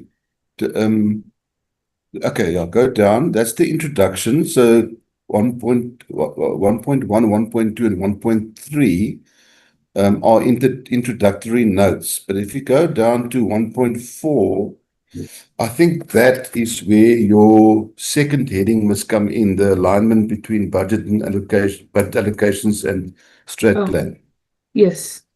So then we deal with that up until, yeah, that's correct. Goes in there, that's 100%. And that's then 2.1, 2.2, that's correct. Then we go down to that'll take us down to the deliberations of the committee. Yeah, that's correct. And then after that, we have recommendations. Yeah, that's perfect. Okay. Thank you for that, Chair. Okay, honorable members, there you have it. Are there any other issues that anybody has picked up? Don't see any hands. Can I have a proposer for this report, please? Sorry, Chair. I was trying to raise my hand here. Honorable Treza, I see your hand. Sorry, Chair, I was trying very hard. I just want to check at the tail end on recommendations, Roman figure 3, Doctor. Whether there was no, how was it thinking, if you can remind me, wasn't there a time frame that was allocated for the response of the department on the refurbishment, on the time frame, on conditions there, on the conditions and maintenance and repairs? How were they going to communicate back to us? Within which period? There wasn't there a period that was allocated? So No, that we can. I think there's a date on the beginning there, 4.1. Was that 31st of July? 35th of July. Yeah. Okay. Thank you. Honorable Kaunda. Chair, I wanted to move for the adoption. Great, thank you very much. Is there a seconder? Seeing as your hand is up, Honorable Treza, are you seconding? Honorable Treza, are you seconding? I second, Chair. Thank you. Thank you very much. And I note your hand also, Honorable Mobego. Thank you very much. Honorable members, thank you very much for that. I'm now going to ask if we can just give Dr. Clark an opportunity. It'll take her about 45 minutes to do the same report for planning, monitoring, and evaluation based on our deliberations and the presentation we just received. And then can I ask that we reconvene this meeting? So we'll go off the link. We don't leave the link open. We're going to go off the link and then re-enter the meeting at can we do it at 1:45, Dr. Clark? Is that enough time for you? Yes, thank you, Chair. Great. And then we'll do exactly the same exercise with the PARR on for planning, monitoring, and evaluation. Honorable members, thank you very much. So I adjourn the meeting until 1:45. Thank you very much. Thanks, Chair. Any lunch arranged, Chair? Yeah, you're welcome to Exactly meet where you Honorable are Kaunda. sitting. Honorable Kaunda is waiting for you at the dining room in the NCOP. He's indicated that he will take you for lunch. Thank you. Thank you, Honorable Kaunda. I've done a great job for moving before the adoption of this report. I deserve lunch. Seeing as at least in this committee you get time for lunch. No, thanks. Thank you. Oh, man.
Okay, Chair.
Chairperson. I'm here. I'm here. Dr. Clark is logged in. Okay, you just flight the report. Speaker, can you just allow me to share, please? Oh, sorry.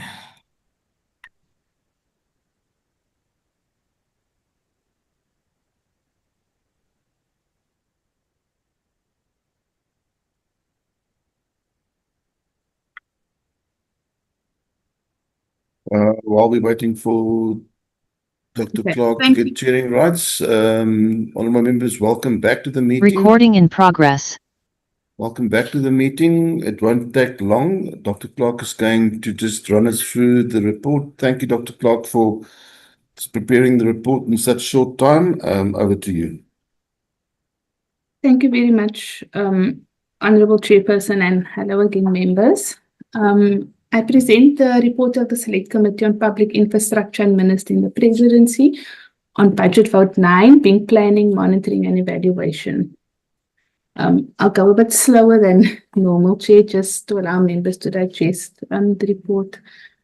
So the Department of Planning, Monitoring and Evaluation, that's today, the 20th of May, briefed the committee on its 2026 annual performance plan and estimates of national expenditure.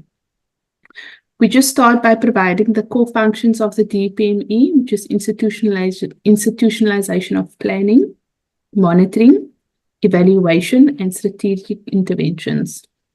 We also make special mention of the National Planning Commission that falls within the DPME, which is an independent advisory body and think tank comprising of experts in various fields and sectors. The Commission is the custodian of the National Development Plan and advises government and stakeholders on the implementation of the plan. The chairperson opened the meeting and emphasized that the mandate of the DPME places it as a focal point for accountability and monitoring the implementation of the National Development Plan and medium-term development plans. These functions directly affect whether citizens experience better services, functioning infrastructure, safer communities, economic opportunity, and a capable state. The chairperson welcomed the department's commitment to strengthening monitoring systems, however stressed that the litmus test is whether monitoring actually leads to consequence management and corrective action when implementation fails. In his opening address, the Deputy Minister highlighted the department's central mandate in driving effective planning, ensuring robust monitoring and evaluation, and strengthening evidence-based decision-making so that government programs are more effectively aligned, overseen, and managed. The Deputy Minister also encouraged the committee to continue inviting departments responsible for evaluation programs to account for the implementation of evaluation recommendations. The committee will remember that we have previously invited DPME to brief us on the Giyama accommodations evaluation that was done. In aligning budget allocations and strategic planning, we note that the department has allocated 533 million in the 2026-27 financial year. The department remains labor intensive, with 73.5% of its medium-term budget allocated to compensation of employees. However, this reflects the analytical, evaluative, and coordination-heavy nature of its mandate. Program 1 remains the institutional backbone, responsible for governance, finance, ICT, and corporate support. The APP also highlights the strategic importance of this program by highlighting two major developments, namely organizational restructuring and the absorption of the state-owned enterprises reform function following the dissolution of the Department of Public Enterprises. The new SOE reform function will receive 36.1 million over the MTEF to establish a centralized holding company. Program 2 supports the National Planning Commission, which issues planning circulars, convenes planning forums, and leads spatial transformation through the National Development Framework and the newly introduced geospatial information management system. The budget reflects renewed investment in planning coherence, growing from 72.3 million in 2025-26 to 82.3 million in 2027, a notable 7% annual increase. The National Planning Committee Secretariat alone receives 129 million over the MTF, accounting for half of the program's budget. Members correctly in the meeting today stated that Program 3 is the department's primary instrument for tracking government performance against the MTDP and NDP. It produces biannual MTDP integrated monitoring reports, conducts verification visits, and supports targeted intervention in underperforming sectors. The budget for the program is 73.2 million to the 2026-27 financial year, rising only modestly in 28-29. In real terms, this is actually a decline in the program's budget over the MTF. Program 4 focuses on frontline service delivery monitoring, the presidential hotline, and strengthening public sector capabilities. It's a program most directly connected to the citizens' lived experiences of government. The APP commits to 400 frontline visits, including to rural bridges, farmer support units, and gender-based violence shelters. The budget does increase from 78.2 million in the 2025-26 financial year to 95.4 million in the 28-29 financial year, and above inflation increase of 6.8%. This reflects the program's operational intensity and the revival of the management performance assessment tool, which receives 76.6 million over the MTF. The last program, Program 5, can be considered the intellectual and analytical core of the DPME. It produces evaluations, research, the development indicators reports, and manages the MTDP integrated reporting system. The APP commits to 2 evaluation reports for the 2026-27 financial year. It also prioritizes the rollout of the MTDP integrated reporting system. The program will receive 42 million in the 2026-7 financial year, rising modestly to 45.2 million in 2028 2029. The 2.4% annual growth is, however, low relative to the program's strategic importance. Deliberations. So the deliberations focus not only on the technical content of the APP and budget, but also on the broader question of whether the DPME is positioned to meaningfully influence strategic planning and budgeting decisions across government. It was noted that 73.5% of the medium-term budget is allocated to compensation of employees, and that the APP itself acknowledges that the department has insufficient funding to support the organizational structure. For this reason, the department was asked how does it intend to deliver on its broad mandate under such constraints, and whether there are plans to reprioritize spending or secure additional funding. Further, is DPME able to provide timely oversight and proactive intervention? The DPME did acknowledge the severity of the capacity challenges. The department has fewer staff than 4 years ago due to budget constraints, and has therefore had to redistribute responsibilities internally. Further, while the organizational process is underway, there's also a moratorium on the filling of vacancies. It was considered that the department cannot intervene at the scale required and must rely heavily on partnerships with universities, research institutions, other departments, and state entities. Also related to the capacity, members asked what proportion of the compensation budget is utilized on consultant services, and whether this aligns with the constitutional requirement for development-oriented public administration. It was clarified that consultants are paid under goods and services and not under compensation of employees, and that a significant portion of that allocation is committed to commissions and boards rather than external consultants. The committee requested details on irregular, fruitless, and wasteful expenditure over the past 3 years, and received the explanation that irregular expenditure did not stem from unlawful actions by officials. Instead, it stemmed from the misinterpretation of supply chain management prescripts and officials acting outside the SEM delegation of authority. The committee expressed concern on whether the department's monitoring outputs, being the 2 MTDP monitoring reports per year, are adequate in the context of government underperformance, rapid climate change disasters, infrastructure failure, and local government instability. The department responded that it prioritizes its monitoring work based on urgency and impact, and it was emphasized that every evaluation or monitoring report is followed by an improvement plan developed with the custodial department, and that recommendations are then escalated to cabinet clusters and parliamentary committees. Members noted that the presidential hotline consumes a large share of the goods and services budget, and asked whether this expenditure is justified given the department's broader mandate to build institutional capacity and strengthen public sector monitoring. The department responded that the hotline has fixed operational costs that must be funded.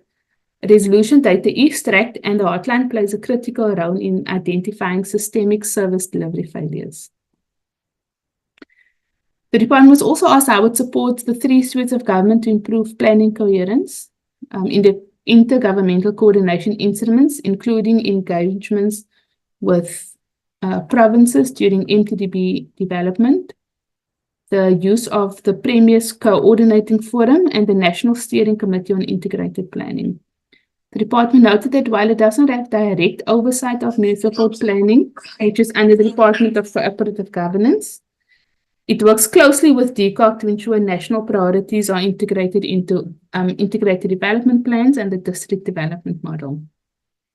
Lastly, given the known and persistent challenges at state-owned entities, the committee asked what reforms are necessary to address the current status. The department introduced the National State Enterprise Bill as a key reform in this regard. It seeks to overhaul how South Africa oversees its major state-owned companies by introducing a more coherent, professional, and accountable system of ownership and reporting.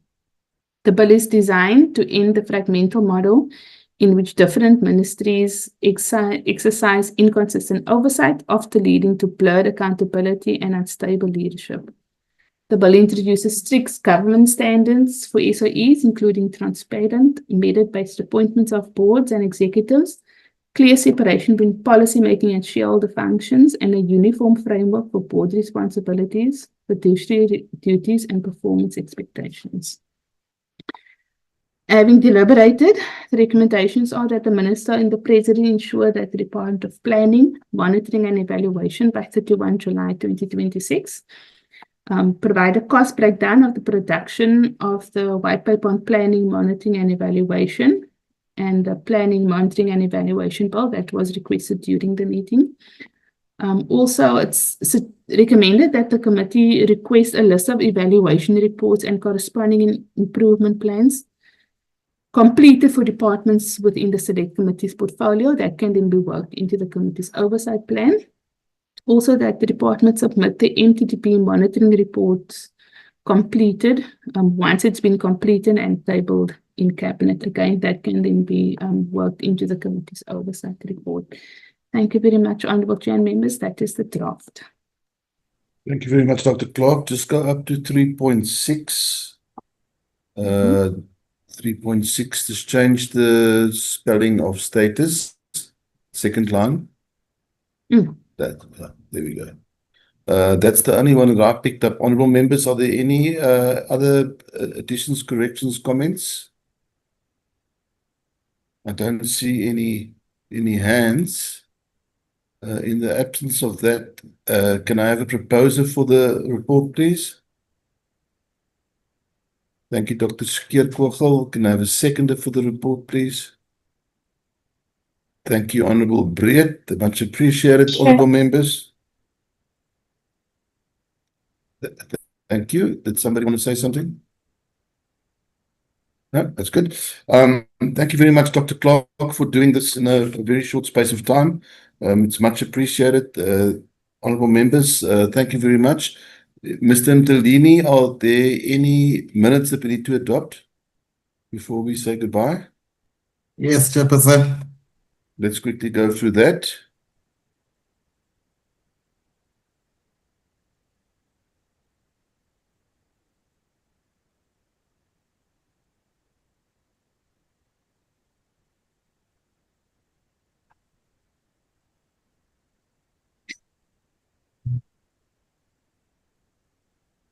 Thank you very much. This is the minutes of the meeting of the 7th of May, which was held at 2 o'clock. It was a virtual meeting. It was the briefing by the Department of Public Works on the APP and budget, as well as the report for the consideration of candidates, the appointment of the Council of Transport Economic Council, and for the Aviation Safety Investigation Board. That was the joint meeting we had with the Portfolio Committee. Let's just check the attendance. Let's go down a bit. Thank you. It's fine. Thank you. Thank you very much. It's fine. Opening, it's good. Apologies, proceedings, it's all good. Committee deliberations, thank you.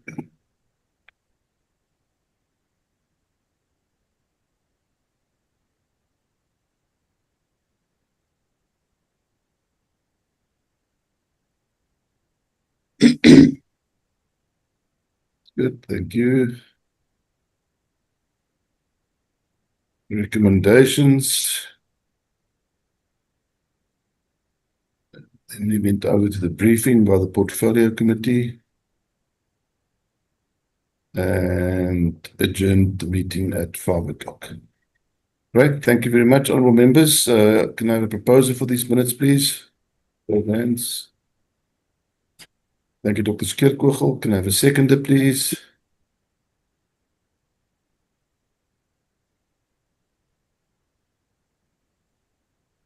We are 1 seconder away from lunch. Can I have a seconder for the minutes, please? Thank you very much, Honourable Mabebu. Honourable members, thank you very much. To the staff, Dr. Clark, Mr. Ntalini, thank you very much as always. And to all the honourable members, thank you very much. And you are now free to go and re-enjoy your lunch. Meeting is adjourned. Thank you very much. Thanks, sir. Thank you, Jane.